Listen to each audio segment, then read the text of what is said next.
a good point. But Governor Weicker, I think that I agree with John that there shouldn't be any mandates. I think one of the things our Constitution suggests and continues to uphold is the states having the right to determine their own processes of elections. On the other hand, I do think that we ought to modernize the methodology relative to elections. I like the Texas system of allowing people to vote over a long period of time, 2 weeks or more. Why do I have to vote between 6 and 7 on Tuesday when I could have voted later that evening or on Saturday, or maybe on Sunday, or some other time? Why not be prolonged here, open it here, and allow more people opportunities to come, to vote, to listen, to make up their minds? It gets rid of the exit polling in terms of people saying, let me tell you what you're going to do or what they're going to do. I think the other thing it does in terms of caucuses, I think it requires more commitment. I have friends of mine, particularly in Iowa, who told me they stood out in the cold weather and not only had people to vote, but continued to call them to come to vote. You gotta really want to go to vote an hour in some of these weather, and to be out there and stay there for as long as these people are staying out there. And so it's a commitment. We've got to make voting relevant. And that's one of the things we haven't done. We say, you know, voting is sacred. What's sacred about it? To the extent that it means you have a relevance to what your lifestyle is going to be, what your future is going to be, what your kids' future is going to be. In the absence of your voting, you're not a part of it. So to the extent that you do that, you give people an opportunity to have a longer period of voting. Piggybacking on something that was said earlier, and I know it's not in the context of this question, we ought to have a shorter period of time for campaigning. Narrow the time that people will be able to spend that money on television. And that's where the money is being going, on the newspapers for advertising. Copy a little bit from the British system by shortening it and saying the campaign will start such and such a date and it'll end such and such a date, rather than as soon as George Bush took his hand down from swearing, taking the oath as president, this campaign started. That doesn't make any sense at all. We want to shorten that.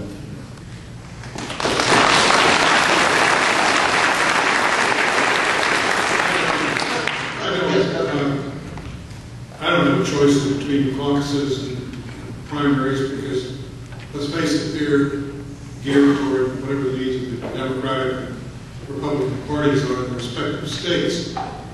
But I'll tell you what I think we need to do to reform the system is, it's been already mentioned by Doug, that it's a matter of the place, the time, and form of elections is a states' right issue.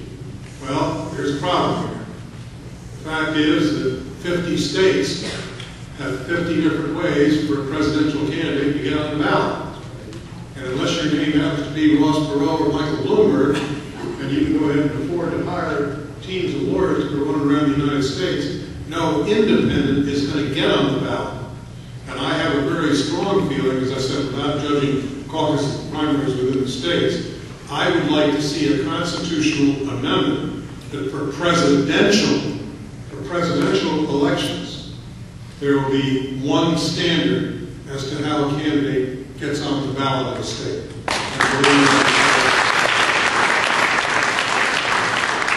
A lot of young people are independently oriented, at least during that early part of life. That's one thing I've learned as a classroom teacher.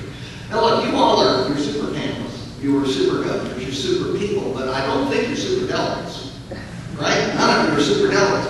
And we should have learned about super delegates in 1984, but we didn't. Of course, they're on the Democratic side, although there's a kind of super delegate, smaller number on the Republican side, but it's mainly a Democratic concept. It's become controversial. Given what you've seen this year, should we continue with super delegates, or should the number be reduced, or should they be eliminated?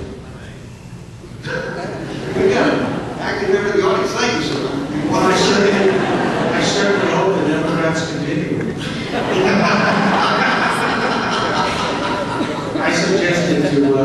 Governor Wilder that the solution to the superdelegates was kryptonite.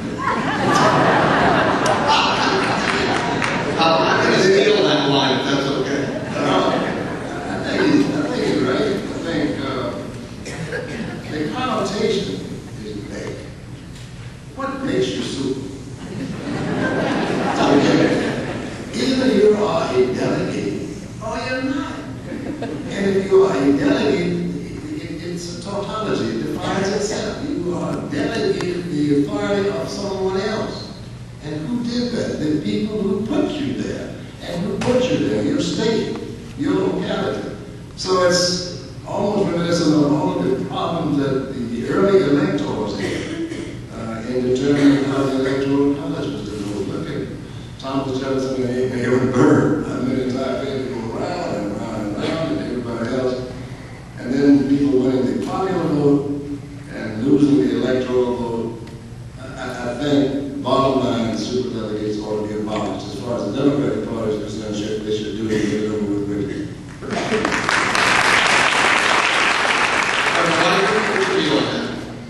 We independents don't have something. You don't have.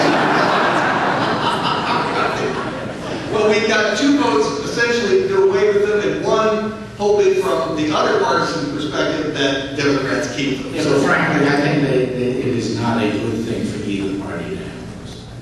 That was a nonpartisan. I agree with that. All right, that's interesting that you said that. All right, now I have to follow up because we talked about the primaries and caucuses. I'm going to go to the general election briefly, and then we're going to have questions for the rest of the time. So those of you feeling brave and tough and intellectually stimulated should move to the start forming a line in front of the microphones here. And I'll expect to see all of you do that, not all of you, but some of you, particularly students. So I want to see the students get up if you expect any extra credit. Those microphones just be fun about it. That's the way politics works, right? You get extra credit for certain things. Let me ask you about the general election. Governor Weicker just mentioned the Electoral College.